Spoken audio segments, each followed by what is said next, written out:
obviously Donald Trump, and Ann Coulter. Okay, now our ban against those two have utterly failed, given, unfortunately, the importance that they have seized at this moment in America, where they have funneled the anger of the people that Nikki Haley's talking about. So Coulter tweets out, Jesus fucking Christ. This is from the Party of Christianity. Okay. Even GOP response to Obama's State of the Union is a hey on to immigrants, and GOP can't figure out why Trump is sweeping the country. Now, unsurprising salvo there, but she's not nearly done. She goes on to say, hey, Nikki, how can you vet if you can't look at religion? Saying that, because Nikki Haley said, of course we should vet the immigrants, we should vet them very thoroughly, which, by the way, we already do. We have the longest vetting process in the world. It takes 18 months to clear people before they're allowed into the country. But Nikki Haley nonetheless said, oh, we should do it even longer, but it wasn't good enough for Ann Coulter, saying, no, you have to make sure that you discriminate based on religion. If you think the implication was unclear, don't worry, we have the next tweet. She writes in, the only way to keep out Muslim terrorists is to keep out Muslim immigrants. So she went on to give many examples of Muslims we should have kept out of the country, and she wants, like Donald Trump, a blanket ban on one particular religion, Islam. Discriminating based on religion like that goes at the very core of American values, strikes at them. The First Amendment, that we do not discriminate based on religion, is as American a principle as it gets. Well, these un-American people like Donald Trump and Ann Coulter are not patriotic. They believe in a country that is run by like a theocracy, like Saudi Arabia or Iran, and they like the Iranians and the Saudis, they want to be able to discriminate based on religion. So in their case, they hate the Muslims and they want to keep them out. Coulter goes on to say, and this is to me the most important part, Trump should deport Nikki Haley. Now, Nikki Haley, if you don't know, is South Asian. Now, she's an American, born here. She's the governor of South Carolina. She's a Republican. But then they came for her. Well, here she was. She was trying to say, hey, listen, when you're coming for the trade unionists, I'm a little concerned. They're like, how dare you? Nikki, did you think that the fact that you're a Republican politician was going to protect you? No.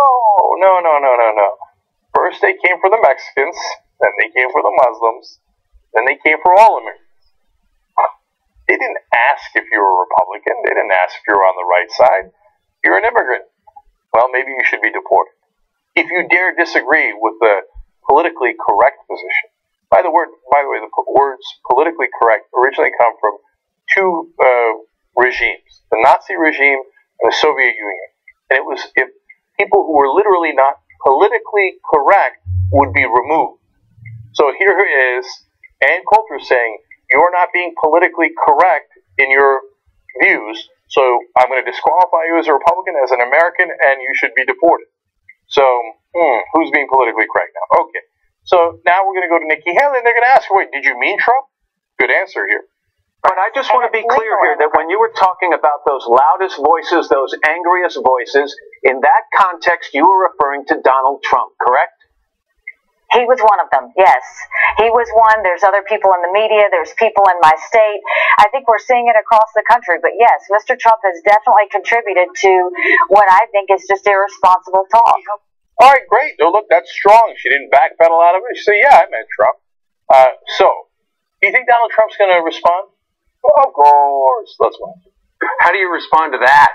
Well, I respond a couple of ways. Number one, she's very weak on illegal immigration, and, I've known that for a long time, but she's weak on illegal immigration, and she certainly has no trouble asking me for campaign contributions, because over the years, she's asked me for a hell of a lot of money in campaign contributions. So, it's sort of interesting to hear her. So, perhaps if I weren't running, she'd be in my office asking me for money. But now that I'm running, she wants to take a weak side on immigration. I feel very strongly about illegal immigration. She doesn't. Surprising Trump went that way, right? You weak, she's weak. Me strong, me alpha male. Me maybe deport her. And to be fair, he didn't say that. His surrogate Ann Coulter did. Now Nikki Haley's going to respond. Donald Trump was not the only person I talked about. I know people want to say that's what it was. He was one of the people I was talking about. The point is, when you get loud, when you get angry, the work stops. Things stop moving. And so trying to make sure we lower the volume, listen to what people are saying, because if you listen what they're trying to get, you realize a lot of times there is a place to get there. It doesn't mean you have to change your philosophical beliefs, but it matters. And then also being responsible with your words. So what is it that Donald Trump is saying that makes him one of these angriest voices? You know, I mean, the one that got me, I think, was when he started saying ban all Muslims. But I will say tone matters, message matters, and responsibility matters. And so I think as we go forward, I think we need to be responsible in our message if we truly want to get anything done. I consider Mr. Trump a friend. He was a supporter. He in both campaigns, but just because you disagree with someone doesn't mean you're not a friend. And that's the thing is, you shouldn't take these things personally. You know, when I say it about my other friends that are running for president, they don't throw stones. And so what I would say to Mr. Trump is don't take it personally. This is just something that we learned in South Carolina that I'm passing along. Take it if you want, and don't take it if you don't. Well, it's a tiny bit of a backpedal, but overall I'll still take it.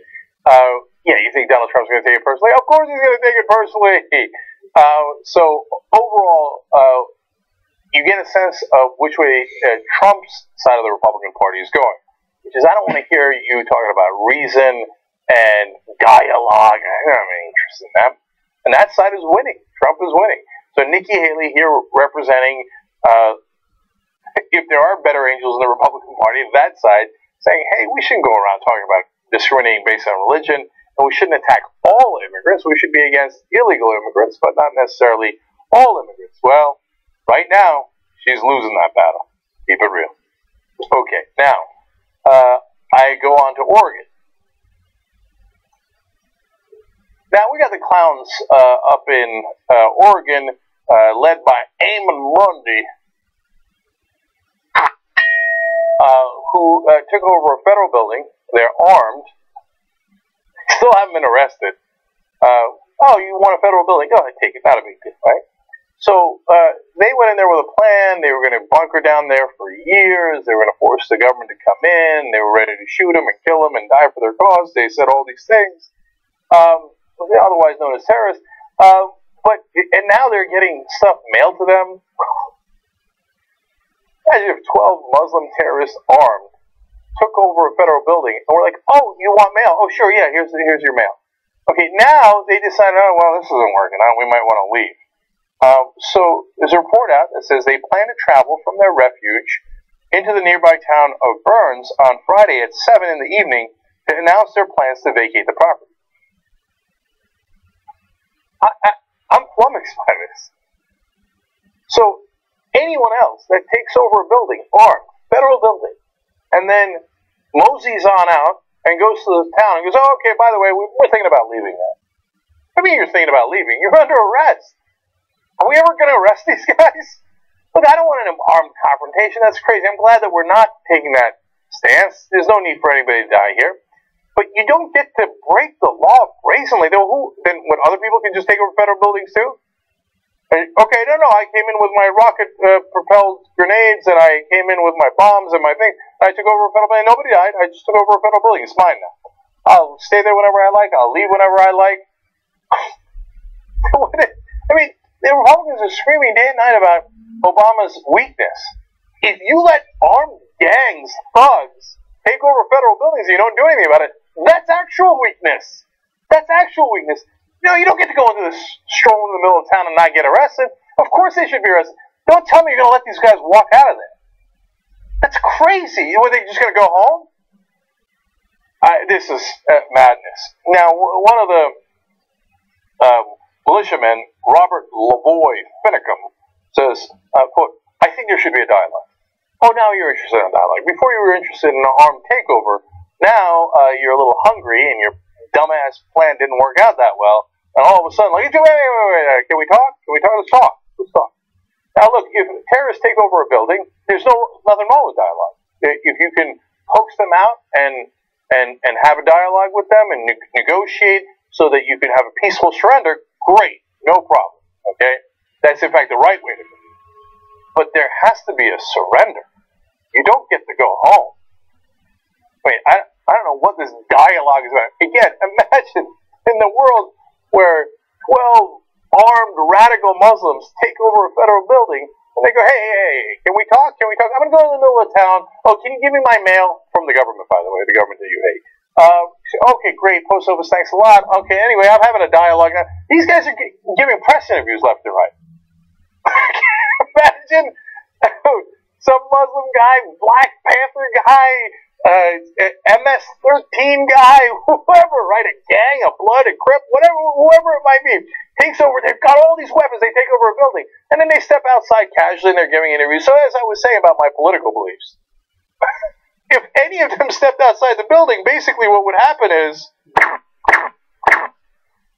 these guys are like having ham sandwiches and doing press conferences. At some point, we're going to need arrests. It would be insane if they were allowed to walk away. If they're allowed to walk away, there is no rule of law. As long as you have a weapon in this country and you're white, you can go take anything you like, hang out there for a while, and then leave. Cannot stand. It cannot stand. Okay. Last story for you guys. I'm going to be out for a couple of days, so I'm going a little long. Sorry, Anna. Hashtag not sorry. Okay. I got to tell you the Coke story about this new book. Okay.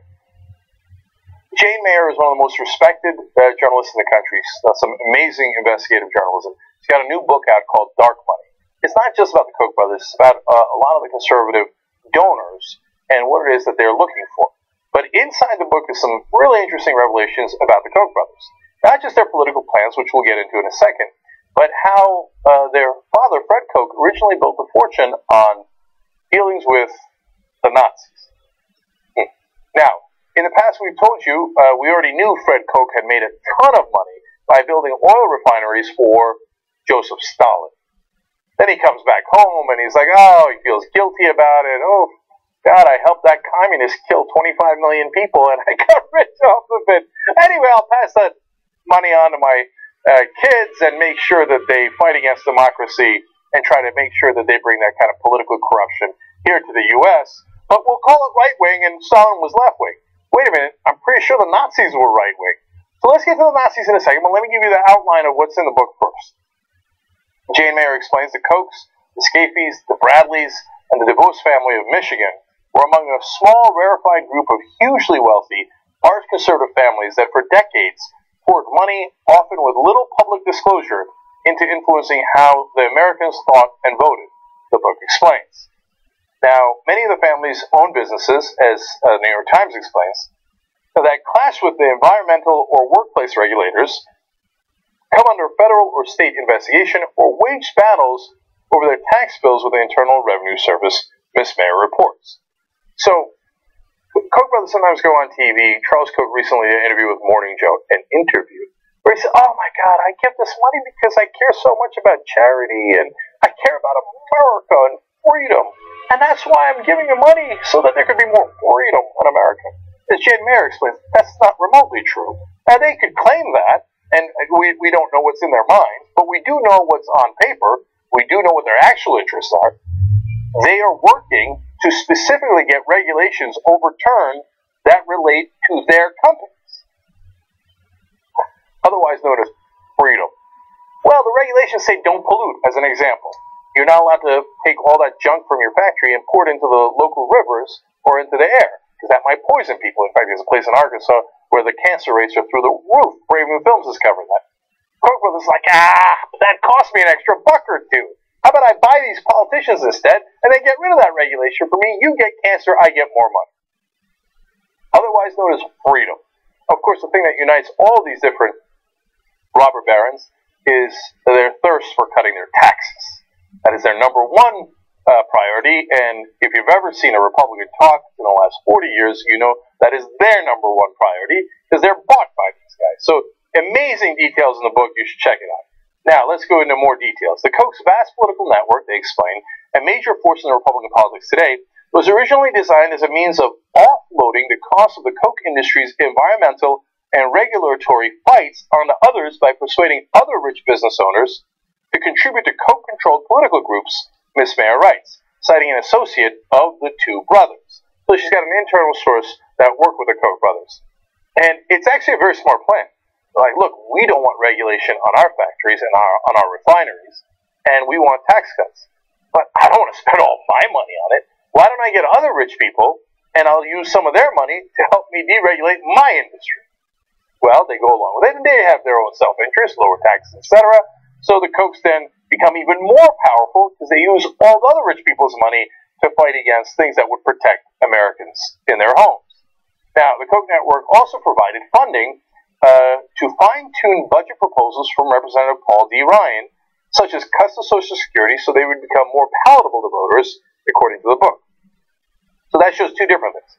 How closely linked they are to the Republican Party. They're like, hey, Paul Ryan, come here. This is your new Social Security plan. Good boy. Good boy. Run off now. Ayn Rand. Sure. Freedom.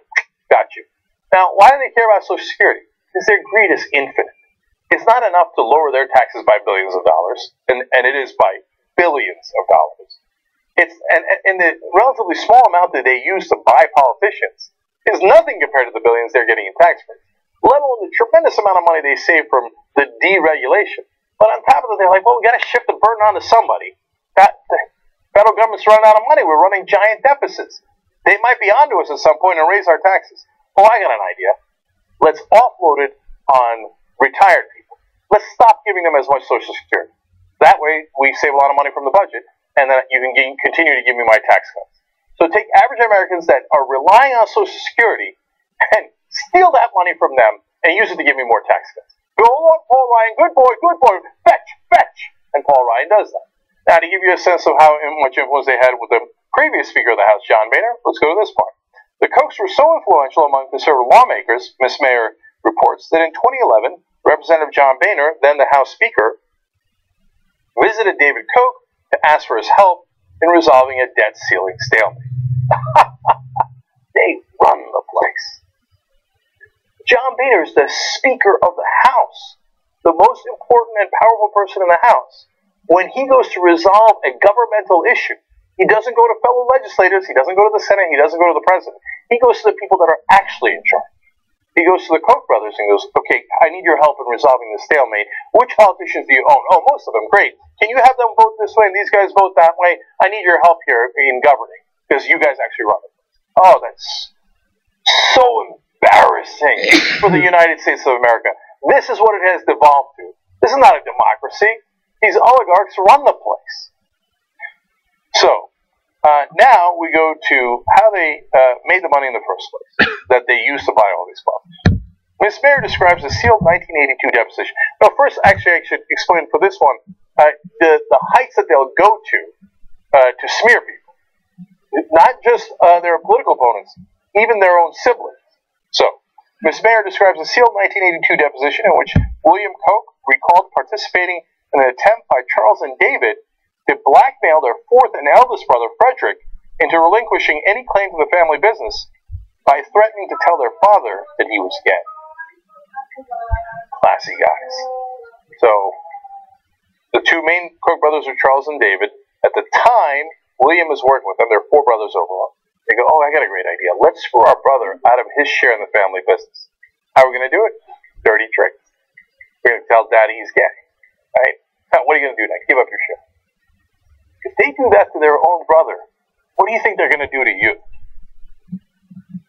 No. I'm sure what they did there to their brother was in the cause of freedom. Okay. Now we go to the past. The father of the billionaires, Charles and David Koch, helped construct a major oil refinery in Nazi Germany that was personally approved by Adolf Hitler. Now, at one point, David Koch, to his credit, joked around about where they actually got their money. He gave the speech where he explained, we worked really hard and we set up our businesses, and then our dad died and gave us $400 million. Ha ha ha ha. Where did he get that $400 million? Well, he partly got it from Stalin. That we already knew. Now Mayer reveals he got some of it from Hitler. How repulsive is it that the guys who have bought all of our politicians, their money originally came from Stalin and Hitler. That's how they made their fortune, by building oil refineries in Nazi Germany and in Stalinist Soviet Union. All right, one more piece of evidence here. One venture was a partnership with the American Nazi sympathizer William Rhodes Davis, who, according to Miss Mayer, hired Mr. Koch to help build the third largest oil refinery in the Third Reich, a critical industrial cog in Hitler's war machine. So it's actually worse than you suspected. They made their money by building Hitler's war machine that then killed so many of our soldiers. All those soldiers died as the Koch family made money off of it. British soldiers, French soldiers, Russian soldiers, and yes, U.S. soldiers killed in that Hitler war machine, partly built by the Kochs. Now they turn around after having supported and made their money from Hitler and Stalin. Literal. It's literal. They then bring that family money home and kill our democracy at home. Look, the Koch brothers can do whatever they want with their ill-gotten gains. And by the way, in other stories we've told you, they robbed the American government when they were taking oil from Native American lands. They got caught. These guys are thieves. They're robber barons. I mean, so did they work hard? I guess at some point they worked hard. They took the ill-gotten gains of their father and multiplied. That stuff is true, but they didn't always do it in the most kosher way. But if you did all that, and you got your money, and you didn't mess with our democracy, well, that's a different story. Okay, people can get mad about that. If the government catches you, they should have put you in jail instead of letting you negotiate your way out of it, etc. But it's a different thing altogether. If you take the money and you pulverize our democracy with it, you say, oh, you know what?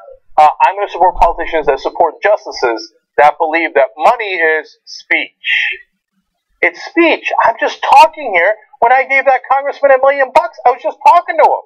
Oh, look at that. The congressman does whatever I want him to do. What a funny speech we just had there. So they legalized bribery. They've been doing this for decades. The Koch brothers have been pouring money into it. Almost all the major conservative think tanks that you know of were built on Koch brother money.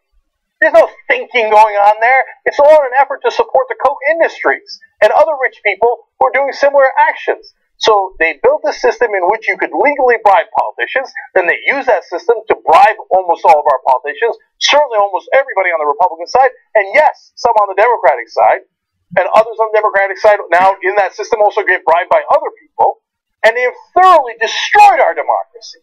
So how do you fight back? It's not personal. It's not about the Koch brothers. I don't care about the Koch brothers. I don't care about fighting back against them. You fight back by fixing the system.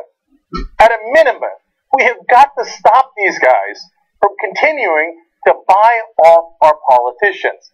That's obvious. The way you do that is you say, we don't run campaigns on private money anymore. If you allow private donors like the Koch brothers, they will buy every politician in the country because it's got a good return on investment. They're business people. I give that guy $1,000 or $100,000. He gives me millions, maybe billions in tax breaks and deregulation. Well, of course they're going to do that if you allow them. No, you pass an amendment. You go above the head of the Supreme Court. And you say, no, this is the Constitution now. You don't get to buy our politicians anymore. You don't get to screw over our democracy and kill it in the middle of the night anymore. We're going to get all money out of politics. Not going to let you put private money into politicians' campaigns anymore. That's not how it's going to work. It is not speech. Corporations and are not human beings, do not have speech rights. You don't get to put all your money and go, oh, I'm just talking. It's freedom of speech. No, it is a bribe. You made it legal. We're going to make it illegal. We're going to put it in the Constitution so there's not a goddamn thing you can do about it. 28th Amendment. Get up, get up, get up. You got to fight back. If you can't fight back against this, what kind of patriot are you? Whether you're conservative, libertarian, liberal, it doesn't matter. If you're a patriot and you love this country and you believe in democracy, you fight for freedom right here. And you do it by getting money out of politics. Now, the way we're doing it is wolf-pack.com. At Wolfpack, we're not messing around. We're not asking. There's no pretty please. We're going to get the amendment. We're in the middle of getting the amendment. We have an excellent plan that we're executing. And we're already winning. You know, these sons of bitches came at us in New Jersey. We're going state by state, calling for a convention to get an amendment, right? Oh, the people in Washington hate it. The establishment despises it. Hey, what are you doing? What are you doing? That's dangerous. Don't change anything. Don't change anything. What do you mean don't change anything? You're going to let these guys run this place? I'm not going to let them run it. Yeah, you're goddamn right we're going to change things. We're going to bring democracy back. We're doing it state by state, and we're winning. We won in California. We won in many other states. We go to New Jersey, the Koch brothers, who never bothered to send anybody to Congress when Congress pretended to propose amendments. They know those guys are bought. They're like, oh, nice little kabuki theater. Oh, yeah, run along with your fake amendments. We've got a real amendment.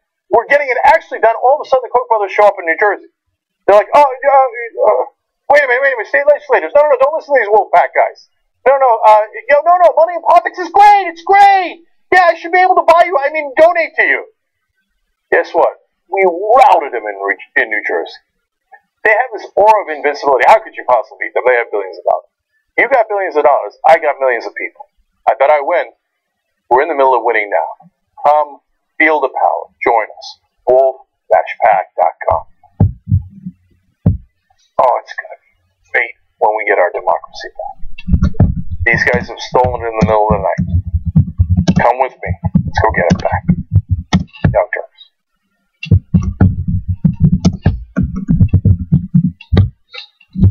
Damn it, they failed us.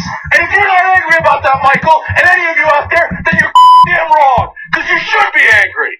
Young Turks. If it was genuine, he was bad. Cenk Uygur, known online as one of the Young Turks, isn't afraid to throw some punches. 3, 2, 1, hit up. I just remember thinking, what is this guy's name? Cenk the Turk Uygur. I think a TV station this says. The whole point is for me to yell and scream and tell you what I think. It's right out of like Wayne's World. This guy on this little rinky-dink website is speaking truth to power. We've been averaging 600,000 views a day, beating most of the cable shows in America. We're the largest online news show in the world. We're celebrating our 1 billionth view. We're coming. More politics ahead with Cenk Uygur. He knew that the MSNBC opportunity was an experiment.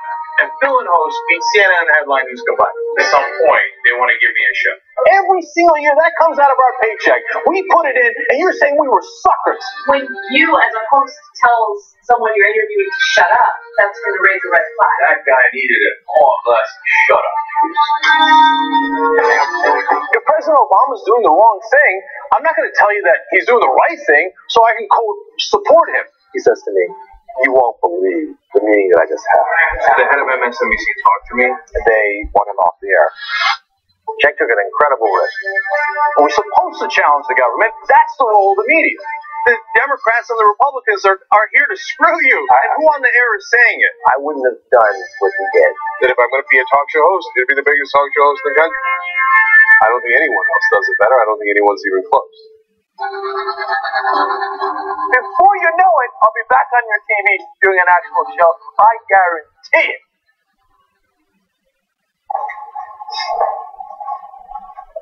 Hey, El, I can't remember. Is there a specific blur we use for Miley Cyrus's butthole? Is it like a Gaussian or a mosaic or a compound?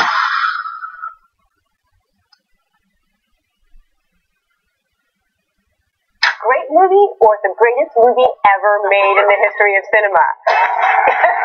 I love this movie. Oh, that was great! Oh, damn. I was just fully dazzled in every way. What the hell was that? It was insane. Cut. Shut up, movie. It just failed on like every single level. Michael Bay. It is still rapid fire. Terrifying. Garbage. Nuts. That was just ridiculous. Was it written by ABBA? He's pulling strings like Yo-Yo Ma. You're paying for the whole scene? But you'll only use the end.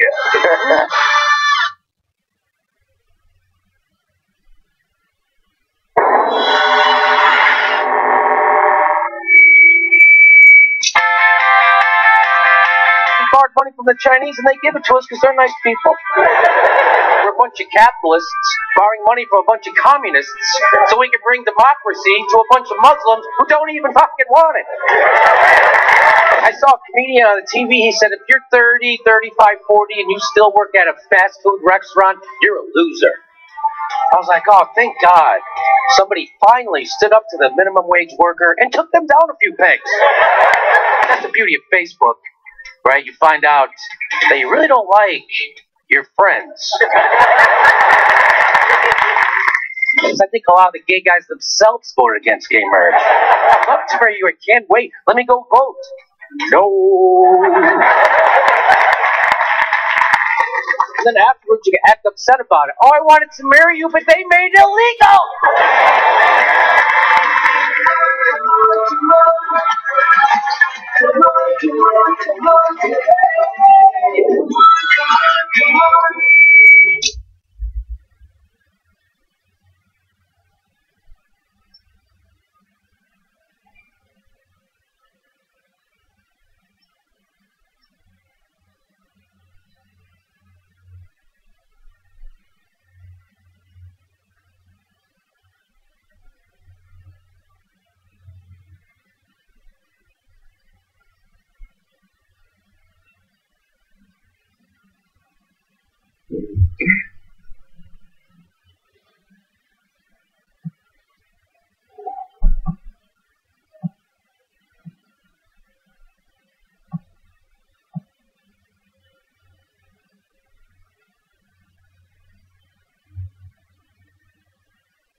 Alright, back on the Young Turks. Anna and I have got some great stories for you guys. Let me read some quick tweets for you. The Chris Lapaco writes in, if being weak means we get our soldiers back when they get captured by a hostile government, I'll take it. Dave Edwin writes in, Russian jets flies into Turkey's territory, shot down in 5 minutes. Pilots killed. Iran acted more humanely / diplomatically than U.S. ally. That's a great point. I was thinking of making that point. I forgot. Thank you for bringing that up, Dave. There is one inaccuracy there, though. They were not shot down in 5 minutes. They were shot down in 17 seconds. Okay.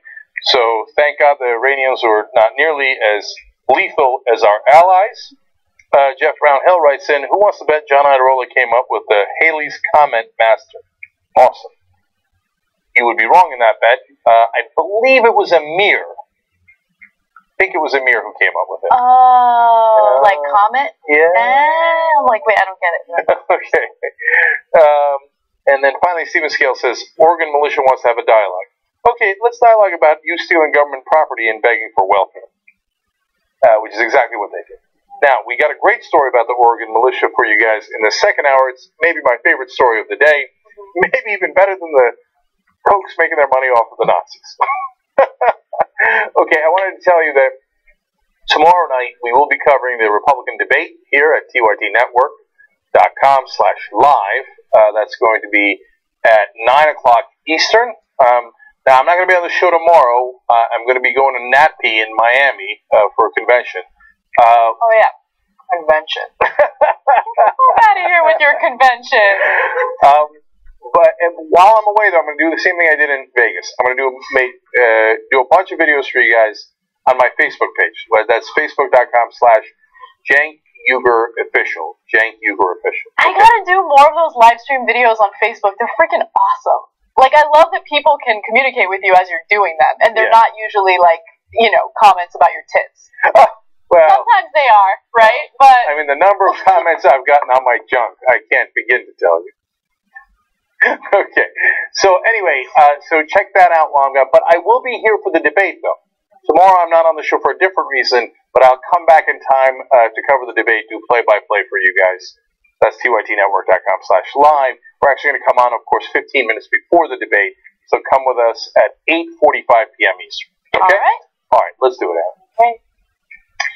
A 12-year-old girl was shot and killed by a constable in Pennsylvania who was attempting to evict the girl's family. It's a terrible story, and unfortunately the girl who was killed is Sierra Meyer.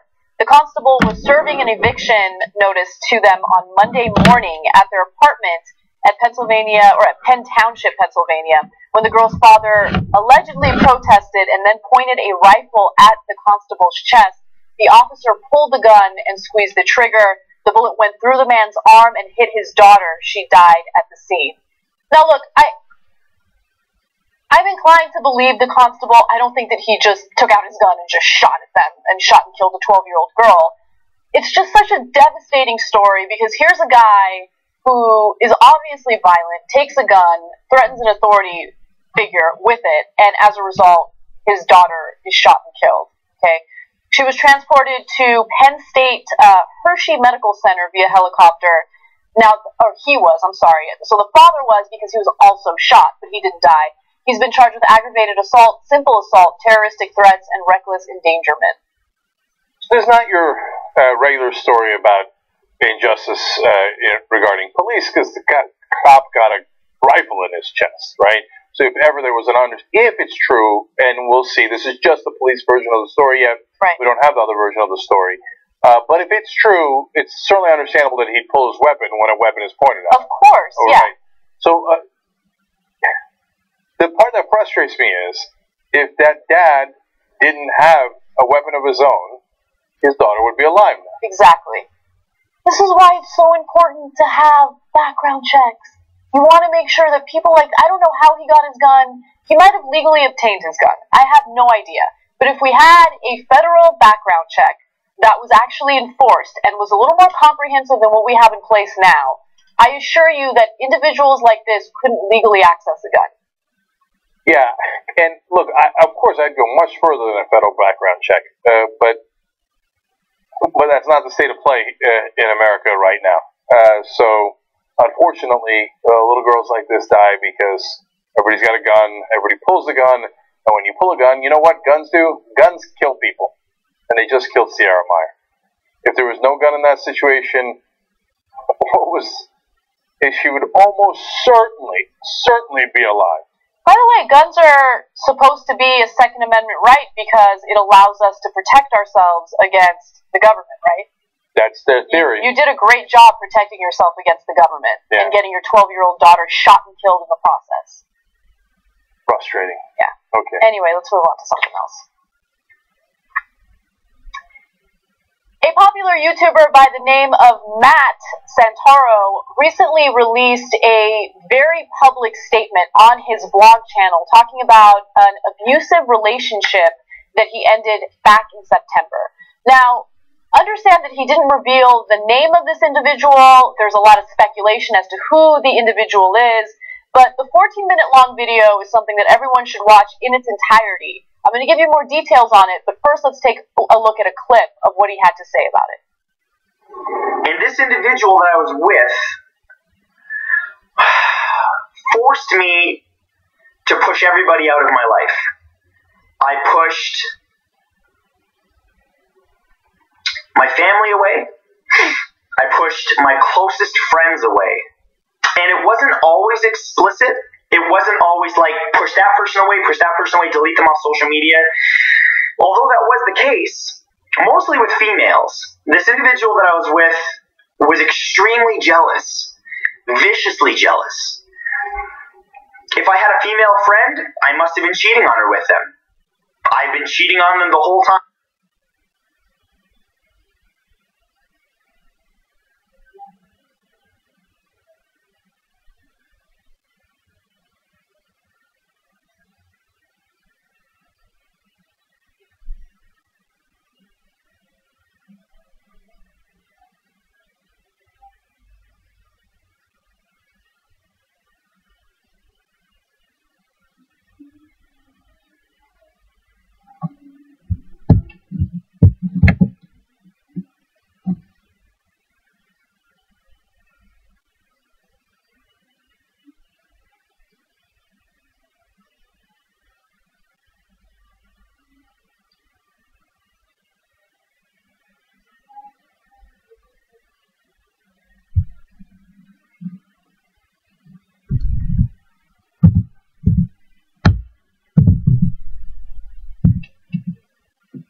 in this video. But it starts off with him crying. So if anyone who watches that, it doesn't strike you as inauthentic or insincere. You can tell he's hurting. You can tell he's gone through some stuff. And also, he's a man. If you're a man, don't complain about it. Don't talk about it because that makes you weak. And he talks about that a little bit. I want people to understand that's not what my mixed feelings are about. No, I know. I agree with him 100%. I believe him 100%. Yes, okay. I know. And his partner's a total douchebag. Yes. So, look, there's a lot of speculation about who it is, and understand that this is not set in stone. I don't want any vigilante justice against this person, but it's well documented that he was dating Nicole Arbor, who was that notorious, terrible person on YouTube who made that Dear Fat People video, and that's what gave her some notoriety, okay? Well, she pretty much admit. She does pretty much admit it, so let me get to that in just a second, okay? So she said, let's go to graphic number 7, guys. She said, heard the little bitch I dumped months ago is still trying to use me to get attention on his vlog channel. Ew. Okay. She has around 288,000 subscribers on YouTube. He has over or more than 700,000 on his vlog channel, okay? On his other channel, he has 5 million. Pretty sure that he's not looking to get attention by attacking you, and also, he didn't even name you. You're the one who took it upon yourself to come forward and, A, call him a bitch while you're trying to claim that you weren't abusive in any way, and B, claim that he's trying to get attention off of you. You're nobody, okay? You're disgusting, you're notorious for being disgusting, and for you to come at him like this just makes me despise you even more. So Nicole Arbor bragged after she did the Fat People video and then the Instagram model video, etc., that, I'm getting all the sponsors now, I'm getting all this attention.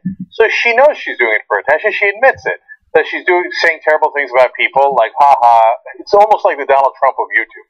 So now when this person has this heartfelt plea, oh my God, this happened to me, it's terrible, and she's like, hey, you bitch, you're just trying to get attention. No. It's obvious who's trying to get the attention. By the way, it's almost always that way. A smaller, person in media, for whatever reason, I don't mean smaller in terms of who they are or their character, although in this case it fits, but with less subscribers, less viewers, etc., attacks someone bigger and then goes, oh, you're just trying to get attention. You're trying to get attention. I'm pretty sure you're the one trying to get attention. Yeah, you're trying to get attention, and you're honestly a morally bankrupt person, right? She also brags about, that she does terrible things for publicity. She brags about that, okay, while she does press interviews. So, whatever. But she, in my opinion, she is a small part of the story. The big part of the story is there's a huge number of men who are victims of domestic violence and rape, and they don't get taken seriously. The statistics on that are questionable because a lot of them are deterred or reluctant to report it, okay? We need to change the culture because they need to report it. Whoever abuses anyone should be prosecuted to the fullest extent. They should deal with the justice system. Okay, so now that you brought that aside, in this case, there's no rape at all. Nothing like that is alleged. I was blown away when I found out there are actually more men raped in the country than women, if you take into account prison rape. Mm-hmm. So that's an amazing stat. So obviously, men are also victims, oftentimes. In this case, it happens to be physical domestic abuse and then psychological abuse. Psychological abuse is where I have my mixed feelings. Mm-hmm. First of all, she hit him. She should be arrested for that. That's assault. The way that this came about is, this happened a long time ago. He did this video back in September of 2015. He did not make it public. So obviously he had mixed feelings about sharing it, which is very understandable. But somehow his fans started to find out, wait, you got this private video on there. What's it about? And we can't tell if it was accidentally made public, but then once it was made public, he said, that's all right, I'm just going to leave it up. Right. Okay? And so that's how we find out about this many months later. Now, he did not press charges. He didn't go in that direction. So that's probably done with, right? Although he could change his mind, I doubt the statute of limitations ran out. On the psychological abuse, it's not that I don't feel for him. I do, and that happens actually a lot. Yeah, there's a lot of people in relationships, men and women, who put a ton of pressure on the other person. Get rid of your ex-girlfriends, your family members, etc. It's amazing how often that happens. The reason I say I have mixed feelings is, number one, that's not a prosecutable offense. You got to figure that out on your own, and so it's a phenomenon. It's not a phenomenon that you could press charges on, or it's just something you got to deal with, right? So I don't I feel weird. I don't agree that it should be put in the abuse category, right? That's an issue. It's a real issue. It's a significant issue. It's not easy, and I'm not saying it's easy. But what I'm asking men and women to do is that if you're in a relationship like that, you've got to understand that it's okay to say no. It's okay to say, hey, you know what? I'm not gonna do that. I'm not gonna cut my family. I'm not gonna cut my friends out of my life. And if you don't like it, then you don't like me, and I guess we gotta part ways. And I know that takes a lot of strength to do, right? But you've got to get there. I hear what you're saying, and in his case, I think it's a little easier to walk away from the psychological abuse or say no. However, there are people who are in relationships where they're financially dependent, right? It could be a housewife, whatever it is, stay-at-home mom, and they'll be psychologically abused. And I've seen it firsthand, and they have no choice. Like they don't know where to go or what to do. Do they go to a shelter? And it's a difficult situation. Once you get married, yes, it gets much harder. And it's not just women or men who are financially dependent. Once you've got kids with someone, you don't want to lose the kids. Right. And you care so much about the kids that, then the leverage changes, right? And it's much harder to get out of it. So be careful in who you marry. Okay. And while you're dating, if you see the warning signs, it doesn't have to be physical. If it's physical, you should prosecute. Right? If don't be afraid to come forward, because look, then men are put in an unwinnable situation. Now, if somebody hits you, okay, you want to hit back. Oh, you're screwed. Right. You're screwed. Right? If you don't hit back, what are you going to do? Just take it? No, you got to draw the line. Yeah, right? Absolutely. And so one way to draw the line is to legally draw the line, right? Yeah. Look, this is his own struggle, and whenever we cover these stories, I feel uncomfortable, pressuring someone to do one thing or another. But I do wish that he reported it right away. And I do wish that, authorities got involved and some way, somehow justice was served. Because based on what we know so far, and who knows, other facts can come out in the future and the story could change.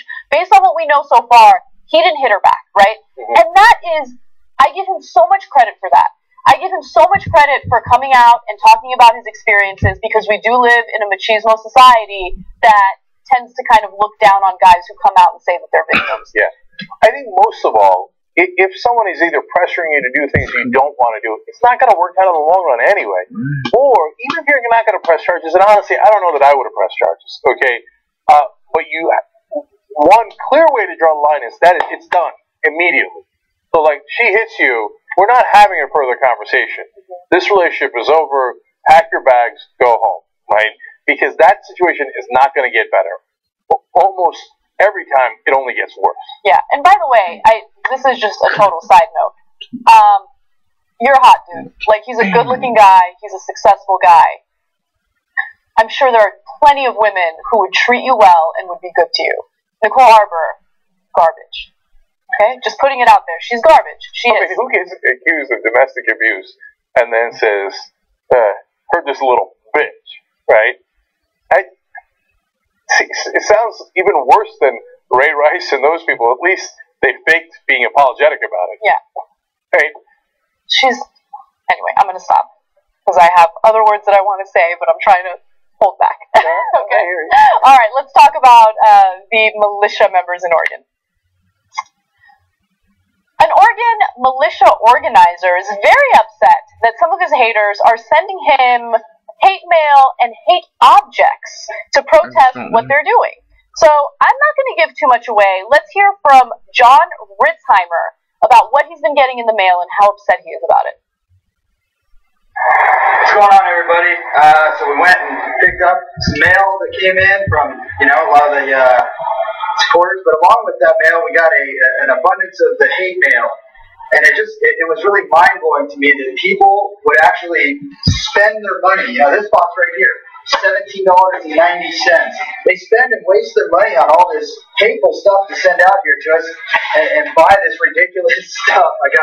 It's really ridiculous. Even this one was really funny, a bag of dicks. So rather than going out and doing good, they just spend all their money on hate and hate and hate and hate. So we're going to create a table, and we're going to continue to do work and do good for our country. We're not going to be deterred. We're not going to let all your junk and hate mail sidetrack us, and we're going to continue to do what's right for our country. For the rest of you patriots out there that are still twiddling your thumbs, debating whether or not you should come out, well, now's the time. If you want to be part of history in the making, you need to get out here and you need to show some support. I'm not talking about coming out here and being an outside perimeter. Come here and be a patriot. Come here and stand up for your country. Do what's right. Enough talk. Now it's time for action. I hope to see you. I couldn't love that any more than I already do. Oh, he doesn't like the bag of dicks. Or does he? When he picked it up, he's like, oh, look, a bag of dicks. So, there's so many things to say. Number one, how are these guys getting mail? Who takes over a building with guns, a federal building, Yep. and then the government, who they're protesting, delivers them mail anyway? It's incredible. Also, that dildo was really big. I mean, I know there are big dildos out there. I've seen big dildos. Not that I have a big dildo. No, you don't. No, I just don't understand the appeal of dildos. Got to keep it real. Like, vibrators are better. But anyway, like, I don't know why they make them so big. It just seems unsafe. Anyway, continue. Nor does she have a bag of dicks. She doesn't. Okay? So, this money, he says, you wasted it. Wrong again, Bob. You couldn't have spent that money in a better way. That video was worth every dollar you spent on the bag of dicks. Okay, to have that guy pick up the cock like that. Okay, and then go, this is funny, a bag of dicks. I wonder what I should do with it. I got a pretty good idea. No, but the crazy, not so crazy, I think it's kind of interesting. They're now planning on selling that stuff on eBay to, make some money. So Ritzheimer then went on to say, Billy Gober, and is there a better name for a militia guy in the woods than Gober? Billy Gober posted a genius idea. Sell it back on eBay. So keep sending stupid shit. It's going to turn a dime for them. LOL, economics. Oh, you idiots. Now we've got you selling bags of dicks. I don't think there's anything wrong with that, but it is kind of funny because they're probably very, very conservative, and the idea of them making money by selling sex toys is hilarious. Yeah, they're like, no, true patriots, come out here and sell double dongers. They're going to bring them in and we're going to sell them on eBay. We're going to make economics, baby. Bag of dicks. We're going to take it. We're going to sell it. That's what a patriot would do. You losers. Losers. Now, by the way, they say today that they might run. What happened, true patriots? Okay, and this is insane. The government's just letting them walk all over town. They're going to go in the middle of Burns and they're going to have a press conference or something. No, you step out of the house, you're arrested. What are you getting mail for? What is this, a vacation? You took over the building with weapons. I know. Look, somebody's got to arrest these guys and show them a true bag of dicks. I just love how they genuinely believe that they're true patriots, right? Like they're doing hard work right now. Mm-hmm. By just hanging around and making these ridiculous videos. And how are you a patriot when you're opposing the United States of America? Oh, look, we hate America. We're real patriots. What? All right. Charlie Sheen recently revealed that he has discontinued the conventional U.S. treatment for his HIV. Now, he's decided to get treatment by a doctor who is not licensed in the United States. He works out of Mexico, and he's basically getting alternative medicine in order to keep his HIV in control. Now, it is a disaster, and the story... Look, it's his life. He gets to do whatever he wants. But it upsets me, and I'll tell you why. Now, he revealed this on the Dr. Oz show. He says, I've been off my meds for about a week now. Am I risking life? Sure. So what? I was born dead. That part of it doesn't faze me at all. So right there, I feel bad for him because it sounds like he's just given up, right? But anyway, he continues to say, I'm a little off my game because right before I walked out here, I got some results that I was disappointed about. I know this is an experiment that I took a stroll down a different path. But yeah, I've been non-detectable and checking the blood every week and then found out that the numbers were back up. So apparently now the HIV is detectable since he's opted for alternative medicine in Mexico. So he's going to go to Dr. Sam Chowchua, and he's not licensed. So here's what the sentence I don't want to hear from my doctor. Now you got to understand, I'm not licensed. See, that would be the end of my visit, and then I'd go somewhere where they actually had a license to practice medicine. Okay, now, some people that believe in alternative medicine might get mad with me. Okay, go ahead, get mad and do all the things you're going to do, and you think you got it figured out. And I know a lot of people think, oh, positive thinking, that's the way to go. I'm going to make HIV go away. Please don't. Please don't. Please don't. Look, I'm not saying the traditional medicine is got everything figured out. But do they have things figured out better than what some dude is claiming Native Americans did hundreds of years ago? Oh, you take these herbs, and you know what it would do? A goddamn thing. That's why they die when they were 28 years old. Okay? So, you know what our doctors did with modern science? We wiped out Ebola. Right? I mean, it's running rampant. We got it under control and wiped it out.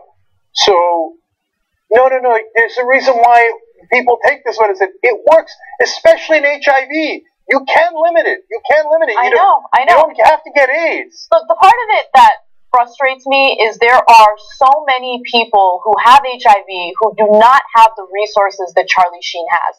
There are people who wish they could survive as long as Charlie Sheen can with this diagnosis, right? And they don't have the resources. With our current medical system, if you're not wealthy, you're not going to be able to afford the drugs necessary to stay alive if you have HIV. He has those resources, and I don't know what he's thinking, but he's turning them down for alternative medicine in Mexico. Look, again, it's his life. I don't know why I'm so...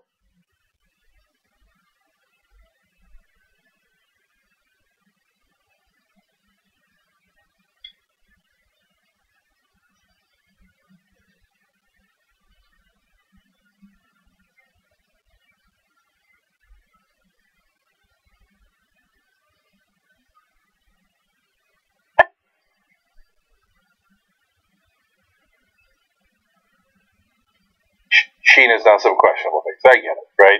But there was a free spirit about him that I have to admit to really liking, and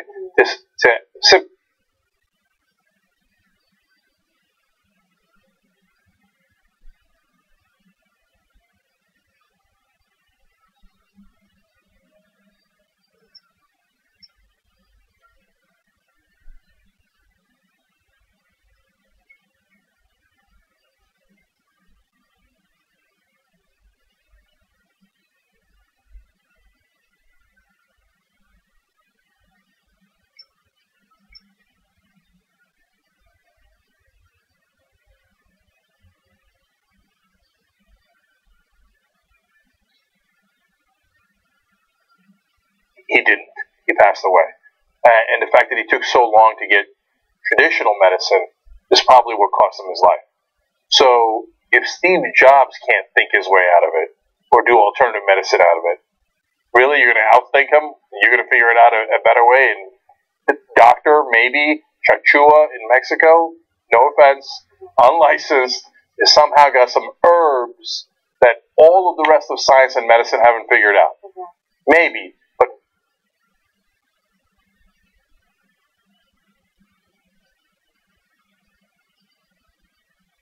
He might have not supported whatsoever, but he has been an advocate of alternative medicine on his program, which I don't like because my mom watches his program and then she'll call me up and be like, yo, you need to drink that beet juice.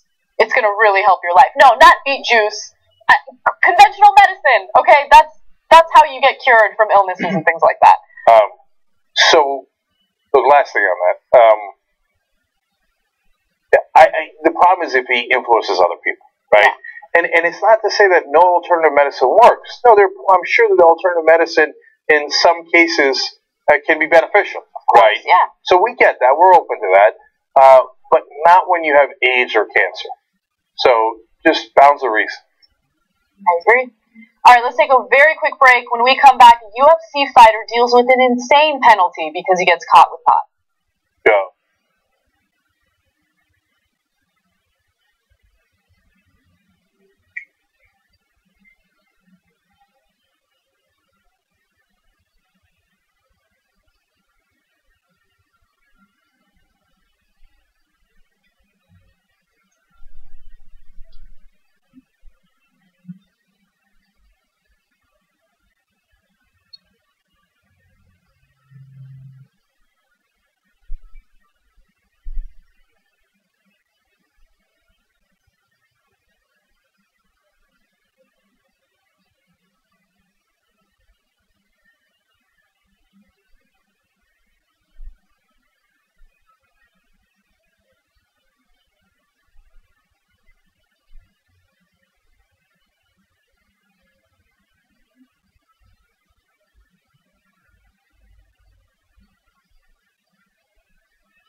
Turks. That was a good re-entry to the show, as you heard Anna go, what?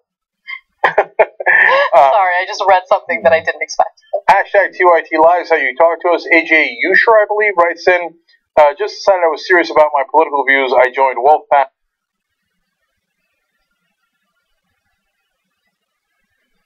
Let's fix America.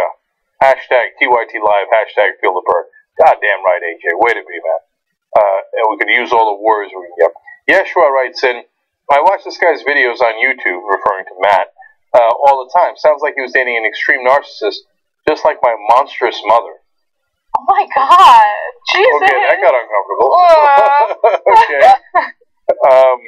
Paul Charles writes in, every 4 years I have to cut all the conservatives out of my life. Family and friends, if you support Trump, we're done. Hashtag feeling the burn. So, Paul, that's an interesting quagmire. Maybe we should talk about that in the post-game. Mm-hmm. Because recently, I've been dealing with some conservatives in my life. I'm like, can I like a guy who's going to vote for Trump? So, in fact, I have an uncle that I love, who wants to vote for Trump? No, he's not a family uncle. He was my dad's best friend in college. Mm-hmm. Okay, Uncle Bob. So, anyway, let's talk about it in the postgame. That's tytnetwork.com/join if you want to become a member. Ruth Iverson writes in, what the fuck is this? Why does anyone care if this guy has a crazy girlfriend? Sounds like it's his fault. Really? I could not disagree more. And it's not just about, look, understand when we do these stories, it's not because we want to talk about one isolated incident. It's because there's a trend or there's a pattern or there's a bigger issue that needs to be addressed. And the big issue here is that men who are violent or who are victims of domestic violence or sexual assault or anything like that don't feel comfortable coming forward with their cases because of people who think that they're weak or whatever. Stories like this are important because it empowers men to come forward if they are victims. So yes, it's important, and no, I don't think that he's, what did she say, that he's weak?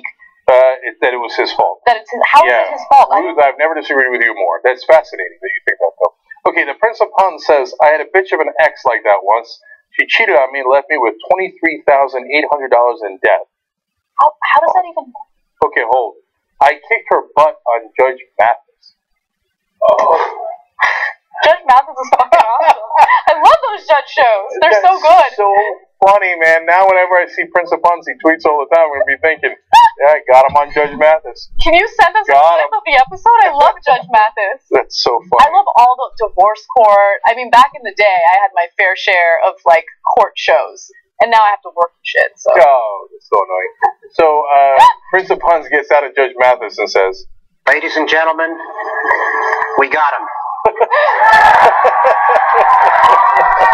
Alright, I guess way to go. Members of the day are James Otto. James, I love you, brother. That is a funny name. So the guy named Jake Huger. But anyway, that sounds like a name out of the last season of Fargo. Oh, we gotta go fight James Otto. Anyway, member number 1527. Member number 1505 is Susan Overbay. So Susan and James, you guys are awesome. In the post-game, I'll talk about people I love who are Trump supporters and Republicans and what you are supposed to do with them. Okay? All right, let's go for it. UFC fighter Nick Diaz got caught with marijuana in his system not one time, not twice, but 3 times. Now, of course, there are penalties for that, even though marijuana is certainly not a performance-enhancing drug. Now, his penalty, if you ask me, is ridiculous. UFC fighter Nick Diaz had his punishment for a 3rd positive marijuana test reduced to an 18-month suspension and $100,000 fine after reaching a settlement with the Nevada State Athletic Commission. Now, marijuana for medicinal use is not illegal in Nevada. I just want to put that out there, get it out of the way. However, the key word in that graphic was reduced, right? So how bad was it before? Diaz was initially handed a 5-year suspension and $165,000 fine in September. Now, the Nevada State Athletics Commission's Pat Lundvall even considered banning him for life, reportedly because she simply felt disrespected by the fighter. Okay, that's it right there. I knew there was something up with this story.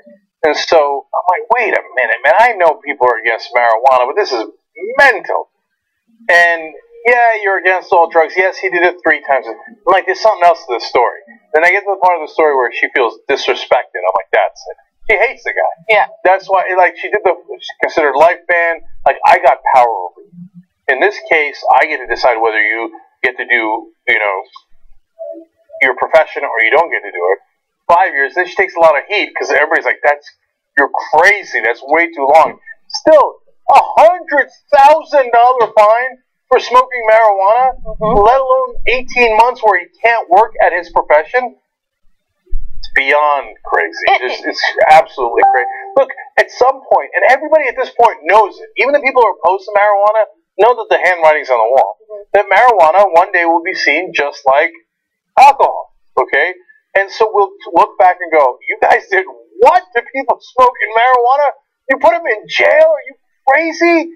And now you're going to do this to this guy. Let's end this stupid war on drugs. So here's another little twist to the story, okay?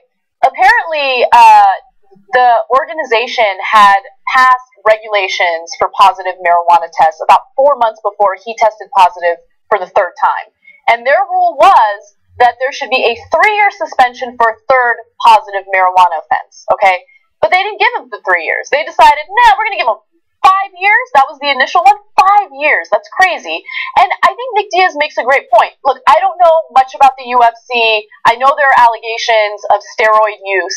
But he says, I've never done steroids, and a bunch of people in the UFC are doing steroids, and they're not getting punished for it whatsoever. Why is it that a performance-enhancing drug is taken much more lightly, I guess, compared to marijuana use? Marijuana is not a performance-enhancing drug. I know some people think they smoke it and it makes them more energetic. I believe that, right? But for the vast majority of people, it's not something that's going to make you energetic. It stays in your system for a ridiculously long period of time, which frustrates me. I wish it was out of your system within 24 hours. But you're not high when you're fighting, usually, right? So, and if you are, I can't imagine that it's anything but a disadvantage. Yeah, exactly. Like, some people lose their train of thought. Wait, what hold was I going to put on? Wait, am I supposed to tap out? I think my leg's getting broken. So, no. You got to reinstate him. I don't know if they're going to do it. I like his strong words, though. Let me give you his direct quote. I never did steroids in my life. That's another thing I'll tell you right now. I know all the fighters, and they're all on steroids. All you motherfuckers are on steroids. Which ironically sounds like a little bit like roid rage. He's on steroids. Okay. But I don't know what he's doing there. Look, he's on steroids. You got rules against that. Go ahead and enforce that. That makes sense. But in terms of marijuana, let him go! Let him go! All right, I'm doing one more story. Is that cool with you? Just keep going. All right. A lawmaker in the state of Virginia wants to ensure that people who are transgender do not go into any bathroom that they wish to go into. In fact, their genitalia should determine which bathroom they go to. Again, new year, same old tired argument by conservatives who are paranoid about people using bathrooms. Okay, so House Bill 663, proposed by Delegate Mark Cole of the state's House of Representatives, defines anatomical sex as the physical condition of being male or female, which is determined by a person's anatomy. It would require all restrooms on property owned or leased by the state solely be used by individuals whose anatomical sex matches their gender designation. Now, those who violate this proposed law, if it becomes law, would have to pay a $50 fine, okay? Here's the thing, though. How do you enforce a law like that? He wants this to also be applied to children going to public schools in the state. So do you want, administrators or educators to check their genitalia and make sure they're okay before they go into the designated bathrooms? Just let it go. Let it go. I'm sure Virginia's dealing with other issues right now. Look, the proposal is balls out. I mean, it is really ballsy. It is balls to the wall. Okay. I didn't know if you were being intentional with your puns. I guess you were. All right. Really, you're going to check people's junk? That's what you're going to do? And that's the thing. These guys, I know some of them really are like, they live in fear, and they're like, oh my God, is somebody going to check out me? Dude, nobody's checking you out. I saw your picture. Nobody's checking you out, right? Oh my God, they're going to come for my kids and stuff. Okay, some of them are perverts. And they're like, and do we have to check all their genitalia? Okay? Fine, I volunteer. Right? Yeah. And so I don't think this guy's actually going to be in the bathroom looking through balls. I don't even think, but here's the thing, I don't even think that he's really thought this through. I mean, the law doesn't imply that they have to do genitalia checks, but how do you enforce this? I mean, that's really the only way you would enforce something like this. And also, like, what do? You call the cops, and you like tell the cops, like, oh my god, the wrong person is using the wrong bathroom? And what world do we live in where people think that there's, like, all this sexual stuff happening in a place where people are taking a dump, right? Like, I don't know, maybe some people are into that. Well, actually, that's not true. Sometimes people do have sex in the bathroom. Yes, I know about that. Okay, but they're in the same bathroom, same gender bathroom usually, 9 out of 10 times. I didn't know that. Yeah, generally speaking, that's what happens. Yes, that's how the guy from Wham got caught, George Michael, with another guy in the guy's bathroom. Okay, it is too bad there wasn't a cock cop there. Oh, actually there was, and that's how they caught him. So, look, I know that this guy, when he proposed this, he didn't really think it through. He was a little cocky on his part. Oh my god! But I really hope he's not doing this to Copperfield.